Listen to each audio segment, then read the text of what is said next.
If you're constantly putting out fires in your life and business, there's a good chance you're the arsonist. But the reason that we may still be dim in the light and not be shining bright is because we have some more work to do in the dark. The more you do in the dark, the less you have to face in the light. I had this mentality when I showed up that was, I've done too much work in the dark for you to take what's mine in the light. And it was this ownership of what I deserve based on what work I did. It was my desire to be in the light and shine. So I was like, I want to go do something. So I wanted to play sports as an expression, but I also wanted to do it as something that I could pour into, build me up, to fill me up, right? Yeah, man. I went out there and that was the first foray. People cheered me on for running fast. And, in school, I got in trouble for doing it. People cheered me on for being loud and obnoxious, and I got in trouble at school. I got hit people. I would get in trouble at school for that too, right? But I got to do it in football and they cheered you on. So this whole release, it was catharsis, to be quite honest.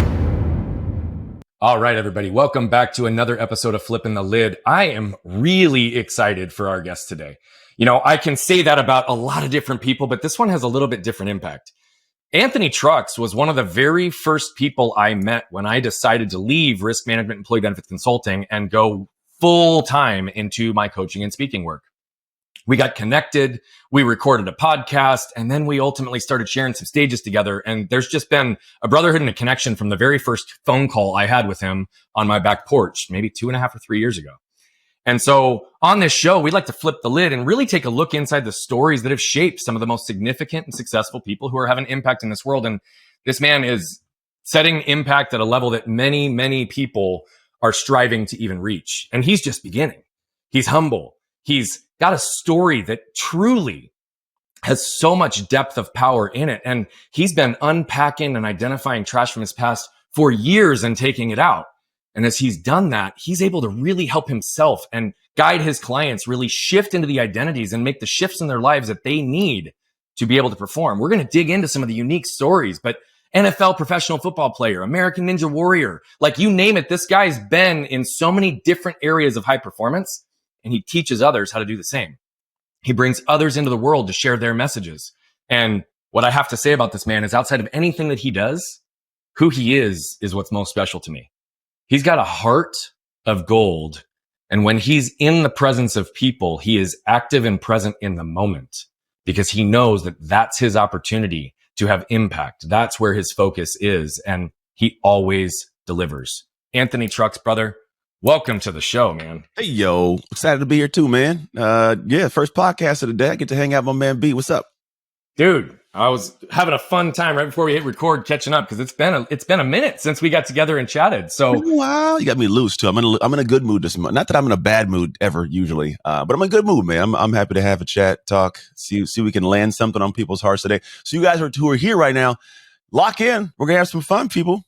We absolutely are. So, man, I want to literally jump right in, and I want to jump right in at the beginning. The beginning.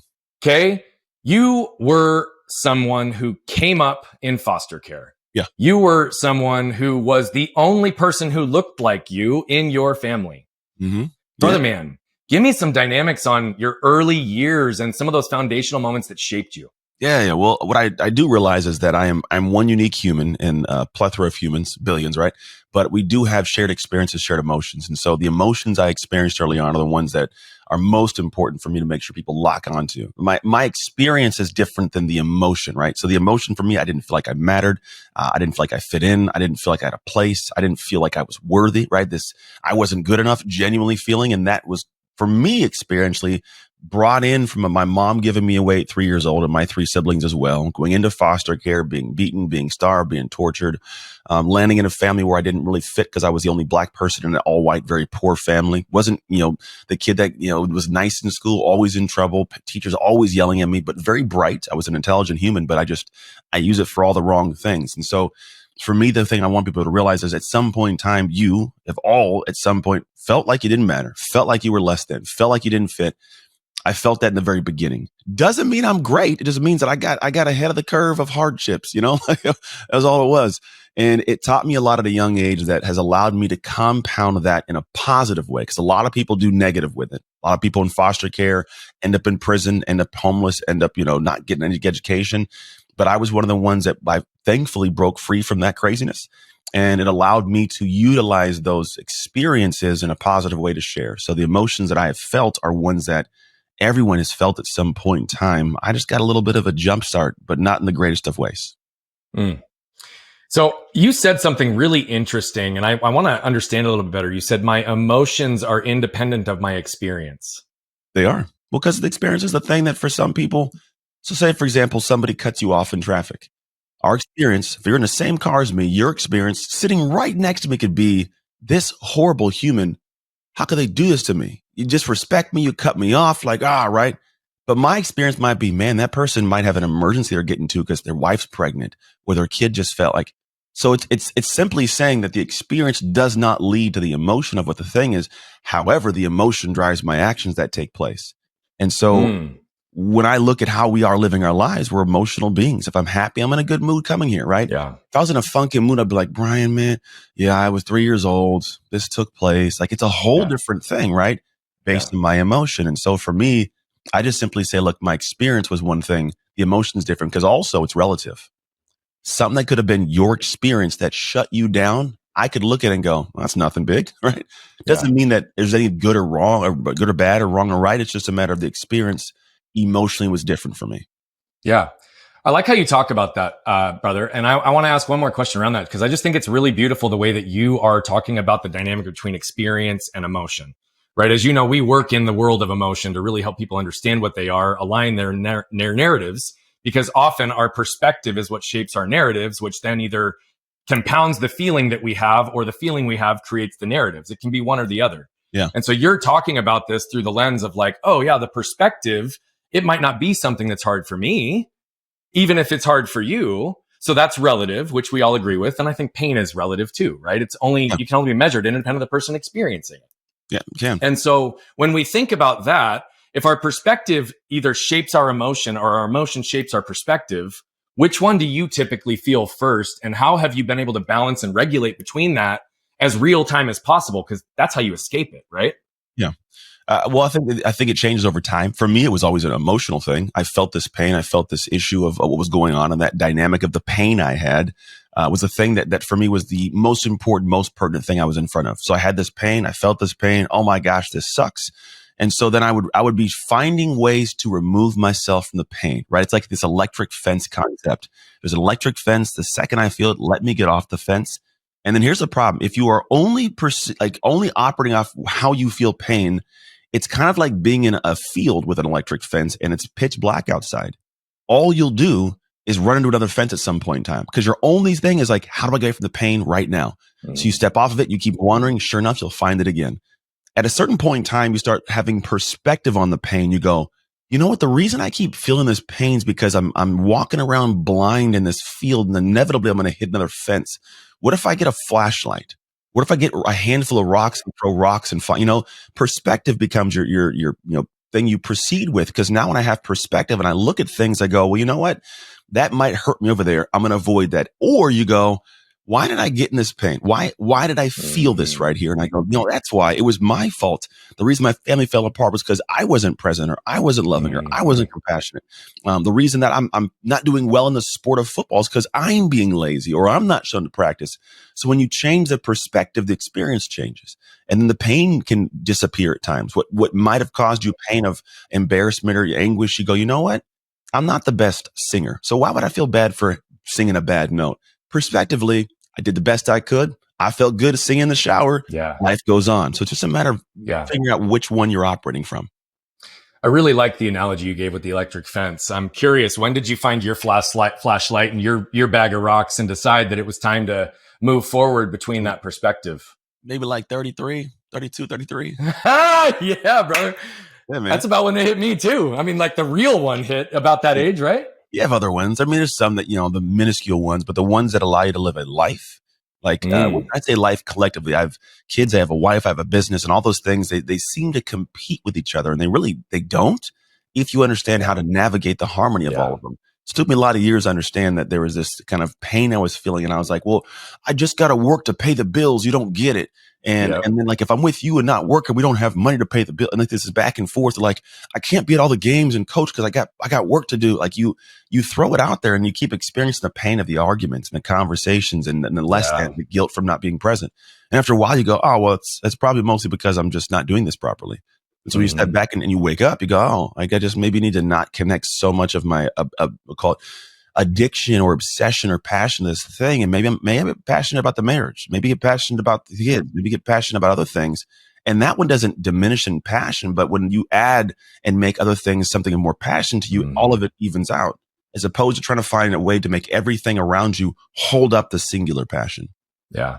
Bro, that's beautiful. I deeply identify with many of that, as you know, from my story, my past, and the way that you've navigated that.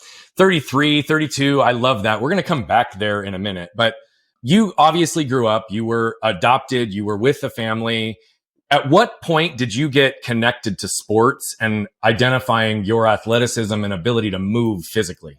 Yeah, I think for me, it was around 14 was my first time. Because I mean, at 14 years old, I stepped into this, so I just got adopted. For the first time, I knew for sure the place that I woke up, I'm going to bed tonight. That was never my experience of reality for 14 years of my life. I was always in a foster care system, always one car ride away from a new family.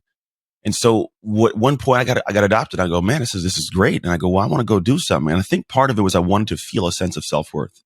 And I don't know why. I think many adults don't get this perspective. But as a kid, I, for some reason, got it. And I go, I don't like who I am right now. I don't like this feeling of a sense of worthlessness or no worthiness. And so I was like, I want to go do something. So I wanted to play sports as an expression, but I also wanted to do it as something that I could pour into to build me up, to fill me up. Right. Yeah, man. I went out there and that was the first, foray. People cheered me on for running fast. And, in school, I got in trouble for doing it. People cheered me on for being loud and obnoxious.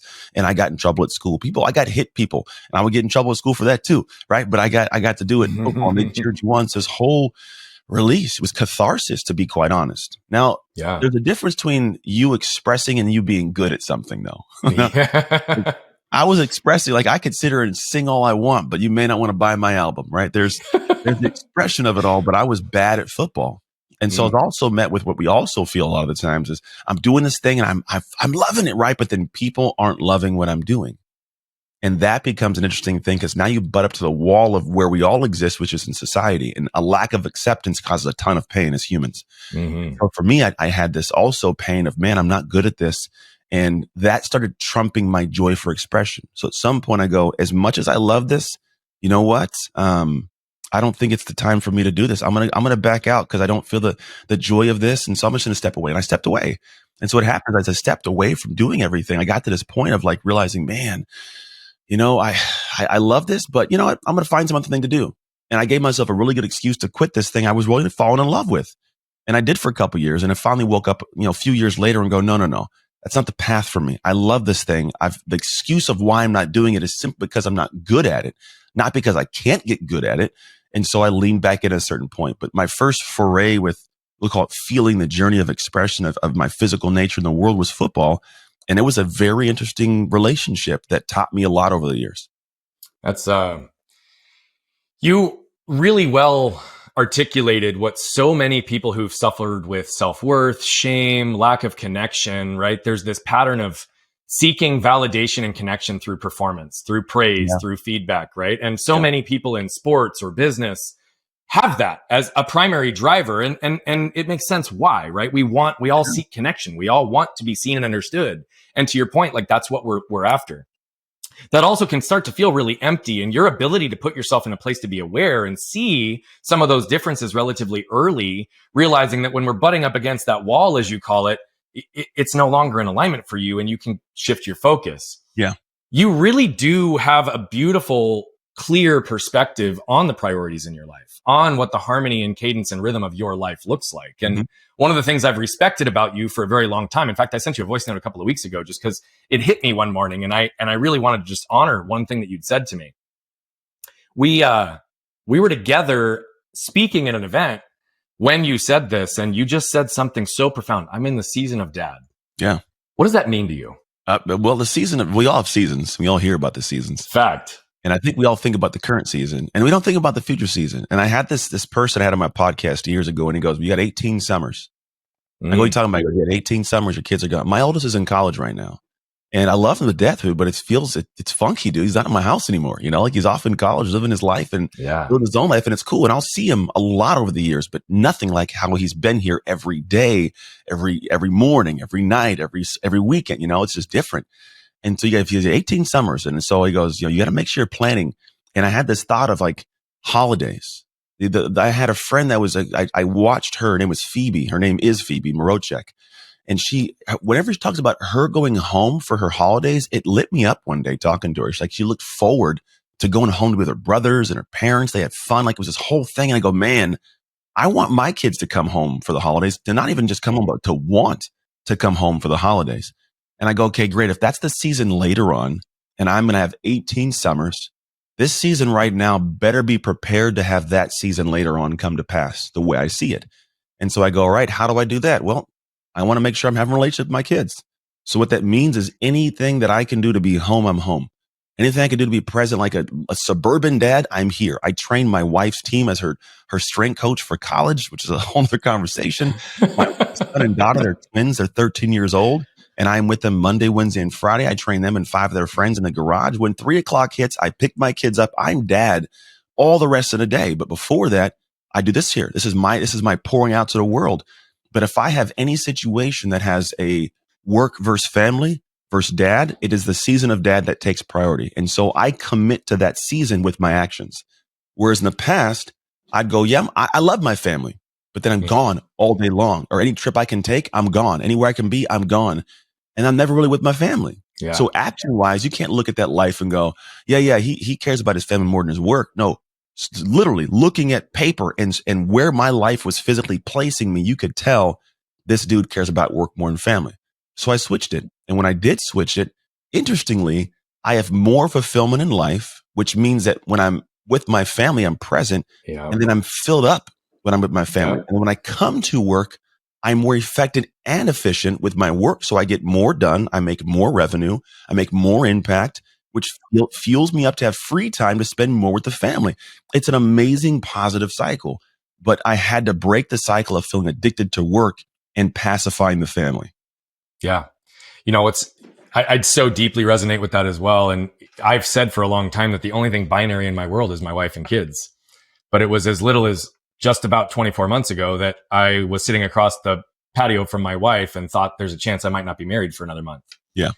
And it allowed me to see that I wasn't being congruent because, as you know, I left the corporate world and the business that we'd built to come pour into helping everybody discover who they are and live the life that they want on their terms. And my primary partner sat across from me and said, hey, you had done things early in our relationship. You'd showed up in ways that created patterns that have caused me to lose who I am.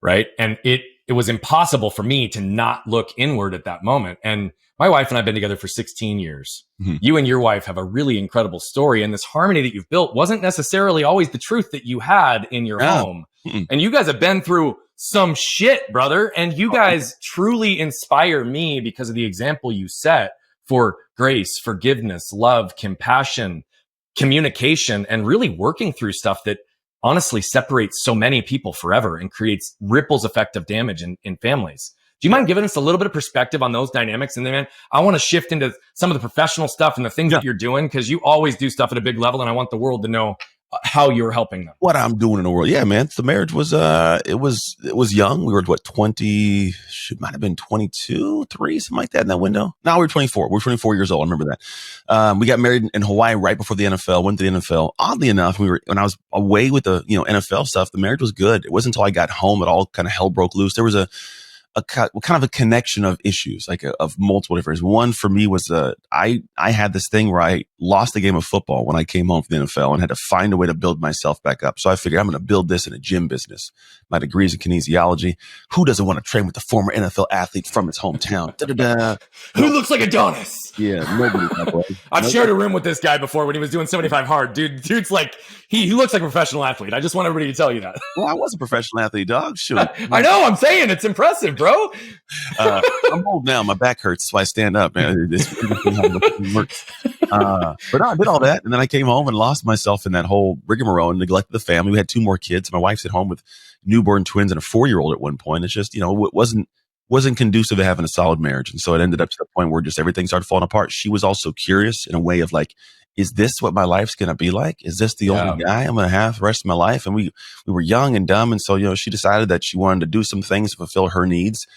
in a way that wasn't, supposed to be done in a marriage, we'll call it that, and stepped out. And so it broke me and it broke the marriage and it all fell apart. And so I was like one point like suicidal. And yeah, for 3 years we were divorced and massive hate, called a very, very deep anger for each other. I had to hate what she'd done to me and how could you do that? And then, for her, it's like, how could you didn't, I did it because you weren't around. I was gone at this gym from 6 a.m. to 10 p.m. each day. And so there was no starting the process. And then the process to healing began with a couple things. One was me realizing my fault in the situation, which most people who have, someone cheating them, you don't go like, oh, this is my fault. And believe me, I'm not taking all the blame for this. I'm just saying I understand situations. You're just taking ownership for the part you believe you played in it. Yeah, because it takes, so she made a choice, but she didn't get to the point of feeling the need to make a choice alone. Yep. I was part of the path to her getting to a moment in time going, what choice do I make? That's my ownership. For her, she admits it. I made a bad decision. I should have said something. But we also were kids, man. We were together at 16, navigating weird stuff. We didn't have the human skills to communicate. Like no one does this. It's a crazy world we live in, and we are far from alone in this whole situation. And then she had a moment where she found God, man. Like she had this book someone gave her, and the book opened her mind when she was waking up one morning, just by herself, lonely, not feeling like she mattered. Like not that mattered, but didn't feel like she had what she wanted for her future. Then she started a path and found God, and God found us and brought us back together, man. So we now have this marriage that is very imperfect, but very deeply loving, right? We have a little bicker. I think we're in the middle of like a weird little tiff right now. I'm not, but there's never any part of me that goes, this ain't going to go the distance. There's no part of me that goes like, I don't know if I want to be here. Never. I may not want to be in the same room with her, right? But it has nothing to do with wanting to be in the marriage with her, if that makes sense. And so there's this kind of really good anchorage that gives me peace in my life. It gives me power to do the work I do. It gives me, a connection to how my family rolls, what I'm creating for my kids. And so there's a lot more freedom in the confinement of my marriage, if that makes sense.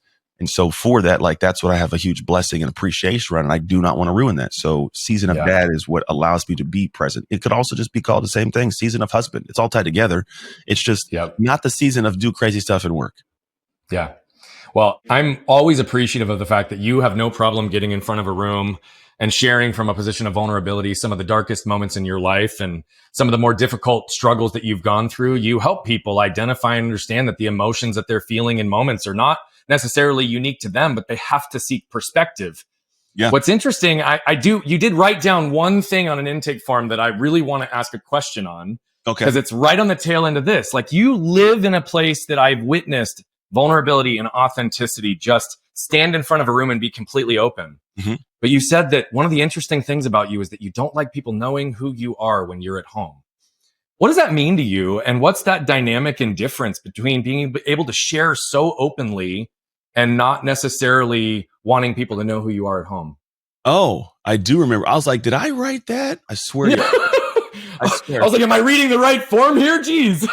No, because what it was is like, I was realizing the thought behind it. And I'm like, did I say I don't want anybody to know? But I know what it is. Okay. It was me, by the way. I did write that yesterday. Here's the thing is I come home and I'm dead. I have my neighbors who have no clue what the hell. My neighbor, for some reason, I don't know how he did it, but he's like, dude, I Googled your name and I didn't even tell him my last name. He must have got my mail or something. He goes, you play in the NFL? I go, yeah. He goes, yeah. I go, yeah. He goes, I definitely wouldn't have thought that based on meeting you. He's like, you just seem like a cool, down to earth, just chill guy. And I go, I am a down to earth, chill guy. What are we talking about here? And the reality is for me is I want to have an experience of life that is free and floating. And not that I don't like, there's a certain modicum of fame people desire to have. And I get that whole idea. There's nothing wrong with that, but that doesn't give you fuel. I've been in the NFL. I've seen what it looks like when people want you and want to be around you. And then when you fall from grace because you're not playing anymore. So I go, that's not a journey I even care about as much anymore. And I like the idea that I can go out to a room, walk into a room of 5,000 people and be the guy. People want to get my autograph. People want to talk to me. I love you. Sign my book. Right? I can talk to, and then I can literally leave the hotel and go to the airport and sit next to somebody that they don't even care who the hell I am. I love that. Yeah. I love it. Yeah. I can come home and my kids don't have to feel like, oh, I can't go in public because dad, someone's going to talk to him. Interestingly enough, where I live, I've been in business here, from a brick and mortar business to doing this, where people in public, 9 times out of 10, I see someone I know.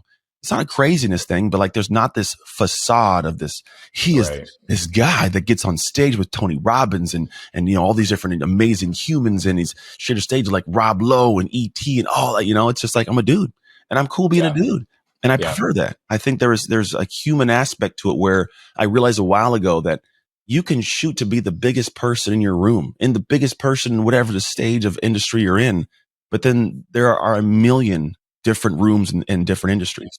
And in none those ones, you matter nothing. You have no issuance of greatness in any other room but the one you're in. And in order to have one that Yeah. crosses all, usually you're doing stuff that pulls you away. Like you can go like, I want to be like The Rock. Everybody knows The Rock. The Rock doesn't come home for months.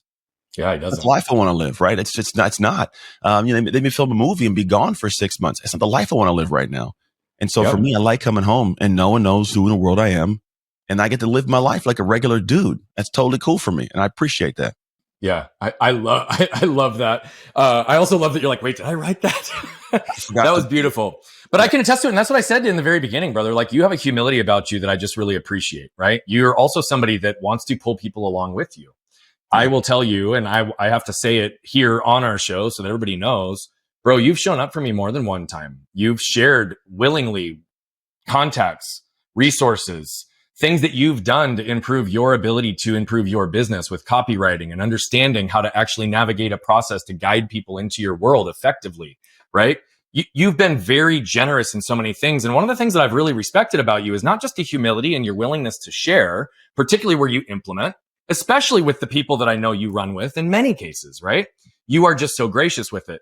But what I also appreciate is that humility grounds you because you have a healthy appreciation for the reps of life and the reps of anything and where they get you. I know that when you and I first talked, I remember you telling me, yeah, man, I had a YouTube channel. I'd go live every day for like 1,000 days. And it was truly for the personal challenge to be able to talk about anything in any rhythm, in any cadence, on the fly, on the moment, speak from your heart with no fear of who's listening or what's in front of you. Yeah. And you did that. And so can you talk to me about like the importance of reps in your life and what that's taught you and where maybe you're struggling or getting your reps right now in a new rhythm in anything else you're working on? Yeah.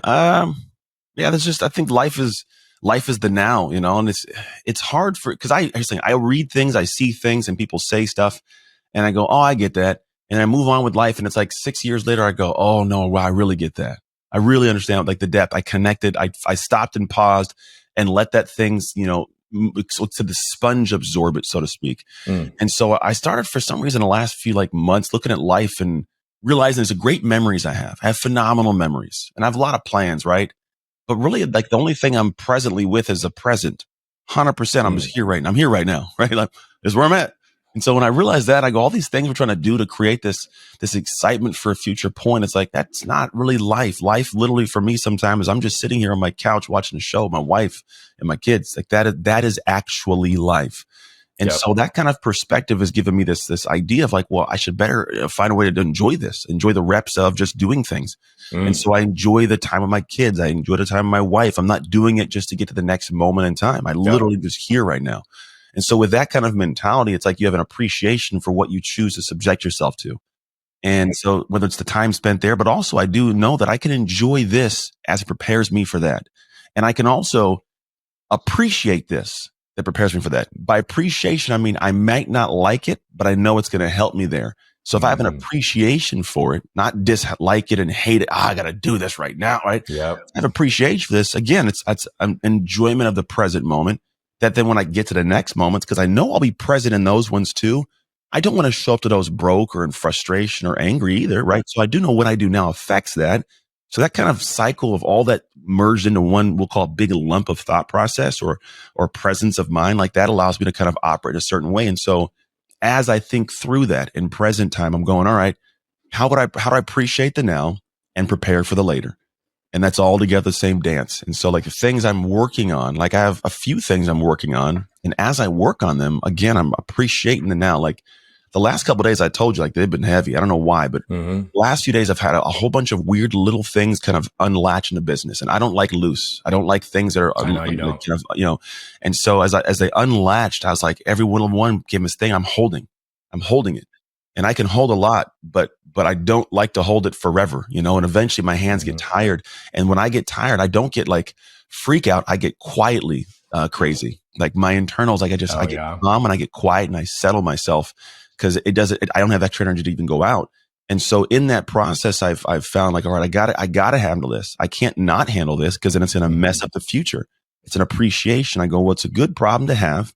It's a good situation to be, but I can't let that affect how I coach my kids when I'm doing their lifts in the evening. I can't have it affect how I hop on the podcast and talk to you. So I don't push it away. I go, how do I hold it all? Because here's the thing I also think about, if we pull back from this whole moment and sidebar, a lot of people want a lot of success. They don't realize a lot of success has a lot of responsibility, ones that you can't perceive. And if you ever want to get to that level, you can't hold what that has if you can't hold what this is. Yep. So for me, I've learned, and I am learning always, to hold what I have here because I've told myself, Anthony, I want more. I want to do more. I want to impact more. But I tell myself, dude, if you can't handle this, you better stop thinking about handling more. If you can't hold this, yeah. So the idea is like, okay, breathe, hold. And the more I do that, this is what happens is we press forward. Because most of the time when I get to the point of it's too much, we stop. I hold still until something drops off. And then I may think about moving again, but I'm apprehensive. I go, breathe, keep trudging. And the more you do that, the more you navigate the problem. So you do solve these, the more new stuff keeps coming in and you start going, oh, I normalize to this. So what I'm holding becomes this thing where I'm like, yeah, a month ago, Anthony was freaking out. Today, Anthony, it's lightweight, baby, right? Ronnie Coleman. So the idea is like, how do I proceed through a life like that? And that's what I'm looking forward to doing this next year for things I'm creating. And everybody should in the same manner is when you feel the weight of things, don't drop it, man. Just find a way to breathe, normalize, because you're going to have to hold more if you want more. Yeah. I often say as well that just because you can carry it all doesn't mean it's not fucking heavy. Yeah, bro. Right. And so I appreciate the way that you talk about that through all different lenses.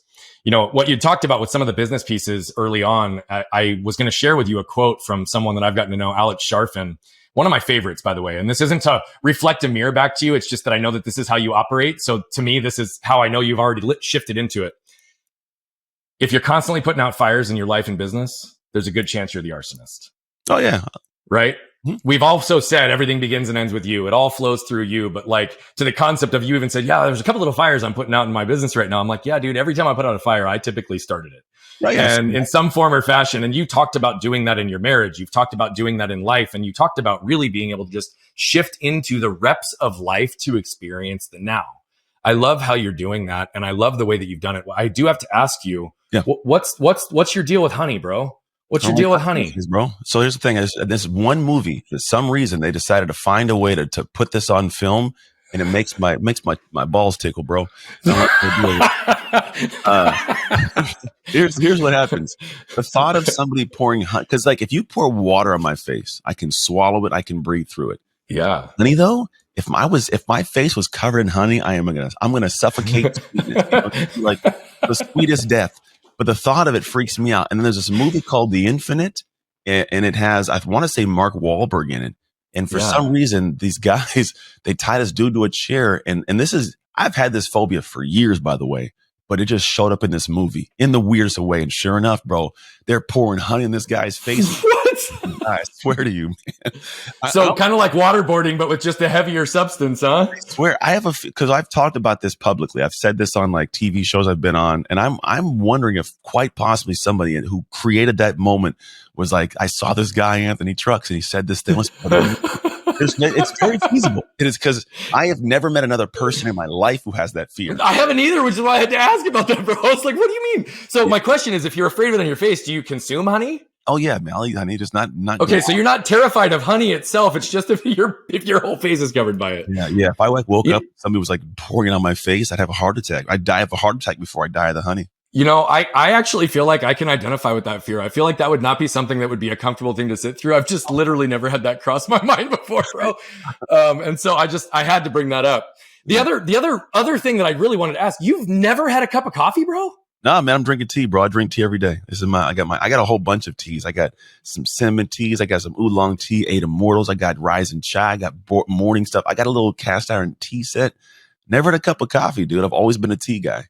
Dude, I love that. Well, and honey goes really well with tea. Do you put honey in the tea? I don't actually. I'm most of the time I'm a nothing but the tea in my, because here's the thing. There are teas you can get, like you go to the store or you go to the restaurants, like the little teas, like here's the Bigelow tea. Those are trash. So Those what kind of tea do you get, bro? Teach us. Teach us. for one place I love to go is called the Tea Spot. If you go on the Tea Spot, there's also a couple places you can go that are nearby. Like most of your Asian food stores have amazing teas. They're loose leaf teas, and what you do is you get your actual diffusers. There's a bunch of different kinds of diffusers, and you just get like your own little, thingamajig, and you put the loose leaf teas in there. There's a bunch of different kinds of tea.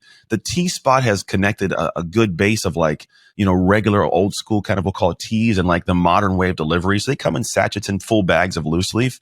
But I went to this tea place in Santa Cruz one time that had, I want to say it was like 100-year-old teas. I mean, they had some that were psychedelic teas. Like they had a whole bunch of craziness there. Wow. Bro, like it's just cool because I think for me, I don't drink a lot of wine, but I get the idea of being like a wine. Yeah. Or it's the same. You can taste the nodes of different things. It's just crazy. But I like tea because I love having a drink, but I don't drink coffee. So I got into tea, and then I'm just kind of like, oh man, there's a bunch of cool teas.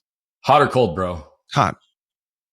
Cold? That's the chai. I do a chai latte. I'll do cold chai latte. Okay. Problem doing a cold chai latte is you suck it up so fast, it's just gone. And so they're gone.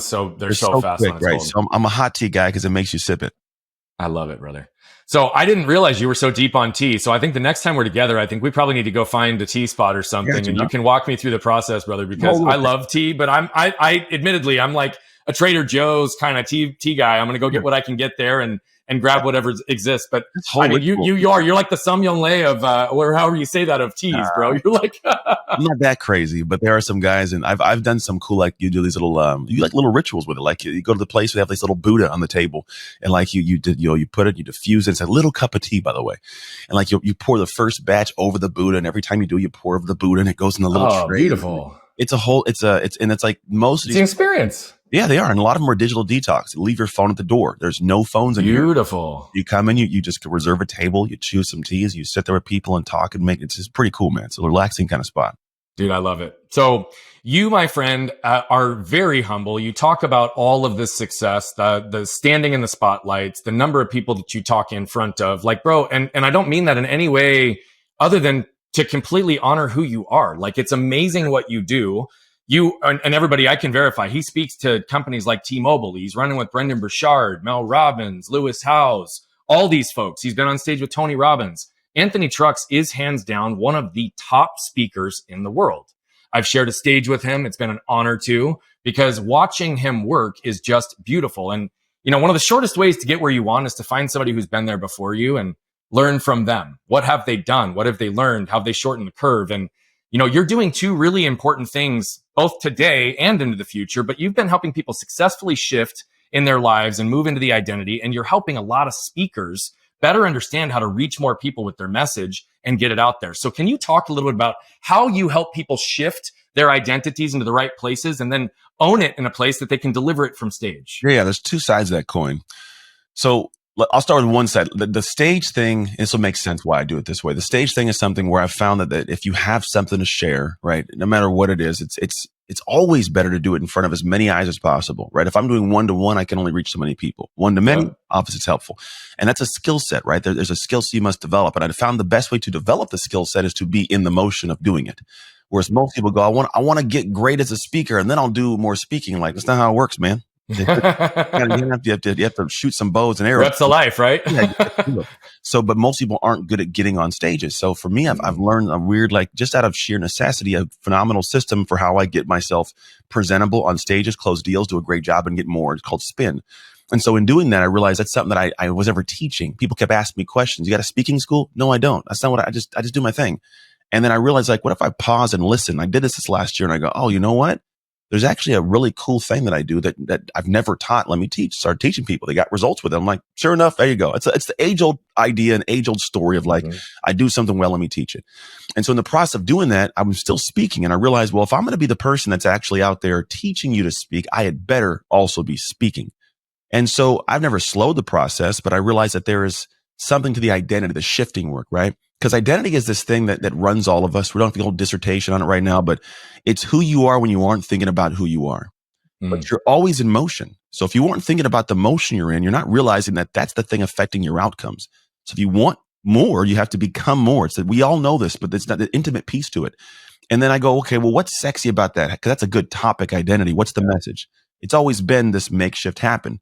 And then I realized that nobody woke up any day and goes, I want to shift my identity, bro. No one did that.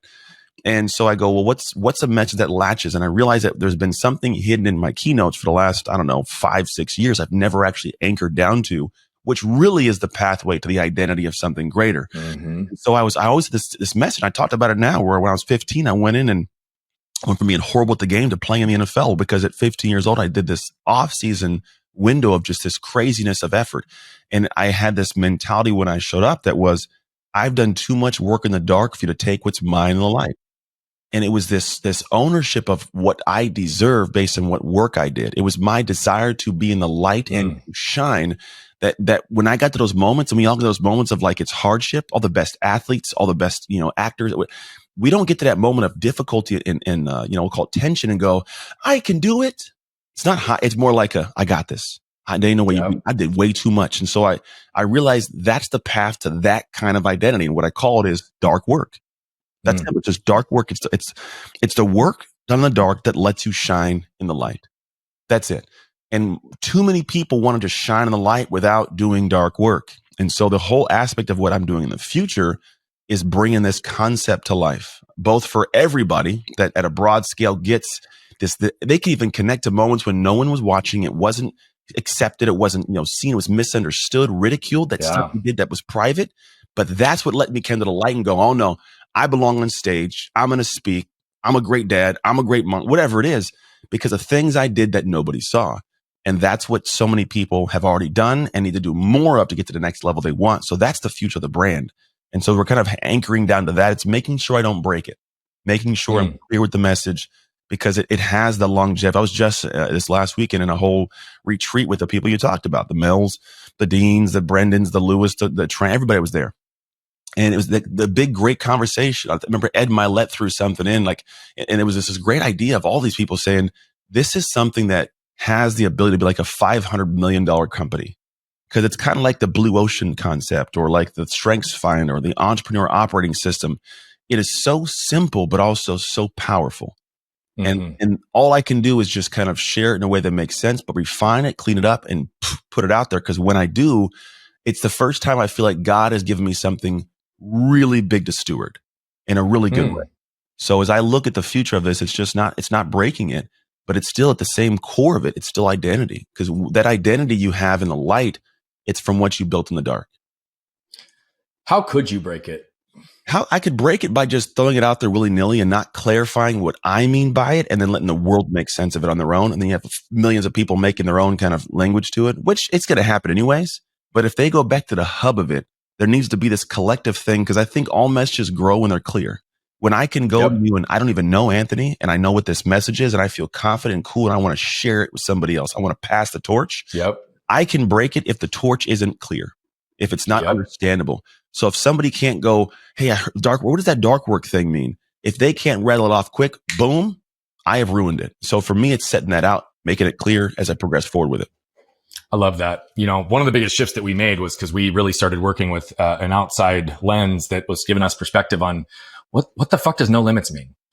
Right? It was kind of the same thing that you're saying. It's like they were saying the problem, the solution, and the path needs to be consumable relatively quickly. And that's where we took our really hard shift on to take out your trash and helping people identify and understand the clear message. Yeah. You're a master of your words. You're a master of messaging. And that's not by accident either. That's been through deep, intensive, dark work where you've been learning the game to be able to actually live in it, exist in it, and teach it.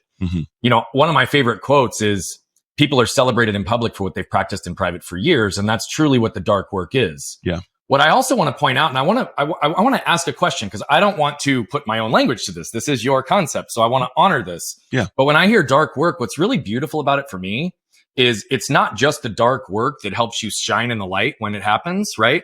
I think the dark work is also, you have to go to places of darkness. Oh yeah. You have to be able to dig. You have to go to those dark places that you don't want to revisit to understand yourself better, to separate your emotions and your experience, to seek the perspectives, to be able to shift into who you're becoming, to live in those moments and have the reps of life. Like all of what you've talked about today, brother, is all wrapped up in the dark work. 100%. Right? It's all that. and the depth of that is absolutely significant. I would tell you, I'm really excited to see you shift in this way, right? To be perfectly honest, because that's one of the things that I have always felt with you is that there's another level. There's another level, and I feel like it's going to be coming out over this next period of time for the world to see. And not only is the level of impact and power that you currently possess going to continue to rise, but bro, I think it's going to be exponential. I think it will be, man. You truly have the depth and the understanding of the dark work, and you're one of the best places and best people to be sharing that message. Thank you. And brother, man, I couldn't be more proud to call you friend. I appreciate it. And it helps that I'm dark. Shoot, we got it all covered. Well, I mean, that's right. And that's what I love about you and I being on stage together. You're dark, I'm light. We'll just play off each other, bro. Boom, bro. It works. Yeah. No, I agree though. It's one of those things. The fun part about it is I get to steward something that I get to see in real time people get, that's because the thing is, someone may never ever join a program, do a coaching thing, see me speak, but they could rock a t-shirt and get it. You could buy a sticker and get it. My kid, he's in college and he gets it. And there's, kids are younger that get it because that's the human. I feel like I finally found something that humans can connect to in a world where everyone has to be this identity. It's on one or the other. And then I'm against each other. It's like, no, for all of us, that's a connection point. So I like the beauty of its ability to connect humanity. Dude, well, I mean, you and I have always had alignment. We talk about a lot of the same stuff in completely different language in different ways through our own unique perspectives to serve people who are going to receive our messages differently. Yeah. I'm in deep alignment with you, brother. I'm a fan of yours. I'm a supporter of yours. Yeah. What I'm curious about is if you had a closing message, a closing thought, what would you want to leave everybody with today? Closing message or a closing thought. There's a lot of different things I'd leave you with. But if we go out in the same vein of the dark work stuff, for me, it's still about making shift happen, right? That's the end destination. I want you to get somewhere where you've made something cool happen, remove the F, you get it.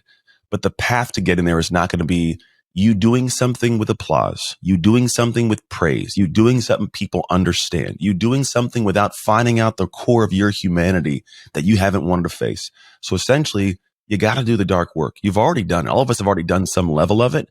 But the reason that we may still be dim in the light and not be shining bright is because we have some more work to do in the dark.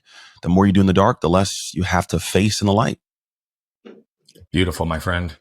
Everybody, all of Anthony's information, where to find him, how to get his book, how to support the future of dark work, how to learn from him, both in not just how to become who you are, but to be able to stand in the world and share your message from a place of confidence and conviction. He's done the work. He's done the dark work. It's very obvious that he's flipped open the lid and seen what's risen to the top in his life more than once and taken analysis by scanning his can to be able to identify the trash from his past that no longer serves him. He talks about it so eloquently. The separation of emotion and experience, the understanding of self through perspective, and really being able to connect at a deep level, not just with himself, but most importantly, his family, and using that level of connection in such an intimate capacity to drive massive connection in an exponential way throughout the world. Anthony Trucks is one to follow. He's one that will impact your life. And please, please, please make sure that you go visit him today and follow the example that he is casting by how he's choosing to look inside and do the dark work that's necessary so that he can shine in the light. You can too. Anthony, thank you again for being with us, brother. Thank you for having me, man. What you can probably tell by now is that I love telling these stories, but what I love even more is the impact that's coming from them. You see, we're on a mission to impact over 1 billion lives as quickly as possible, but to do that, we need you. See, we believe that moved people move people. And so all I'm asking is if you've resonated, connected with any of the messaging, please consider commenting, sharing, leave a rating and review. Thank you so much for tuning into Flipping the Lid. And if you want more information on the show, how to become a guest, how to recommend a guest, or any of the other details, head over to flippingthelid.com. We'll see you there.